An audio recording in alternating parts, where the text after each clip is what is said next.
otro bailador, ahí está.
Fuerte el aplauso bien merecido, la señora Silvia.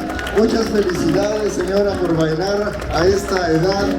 Todavía suficientes ganas para bailar y energía para bailar guapango. También a esta pequeñita, felicidades, que a tan corta edad también ya le encanta andar por aquí bailando guapango. Claro que sí. Ay, quedó, muchas felicidades.